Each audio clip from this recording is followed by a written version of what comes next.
Haqiqatni xohlaysizmi? Odamlarning 80% hech qachon daromadlarini oshira olmaydi. Qarang, odamlar muammo davlatda, rahbarda, bozorda deb o'ylashadi. Lekin asl sabab boshqacha.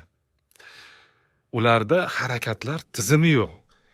Bugun ular ishlaydi, ertaga dam olishadi, bugun ular harakat qilishadi, ertaga kayfiyati bo'lmaydi va albatta daromad bu tarzda o'smaydi. Daromad faqat tizim mavjud bo'lgandagina o'sadi. Men har kuni nima ish qilyapman? Qanday qilib sotaman? Mijoz bilan qanday aloqada bo'laman?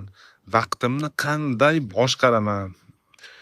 O'zingizga shu hisobotni bermas ekansiz, siz shunchaki band odam bo'lib qolaverasiz.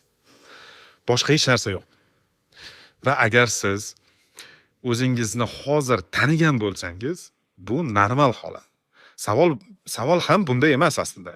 Savol, siz hayotda band odam bo'lib yashashni davom ettirmoqchimisiz yoki tizim yaratishni boshlamoqchimisiz? Kommentda kutib qolaman.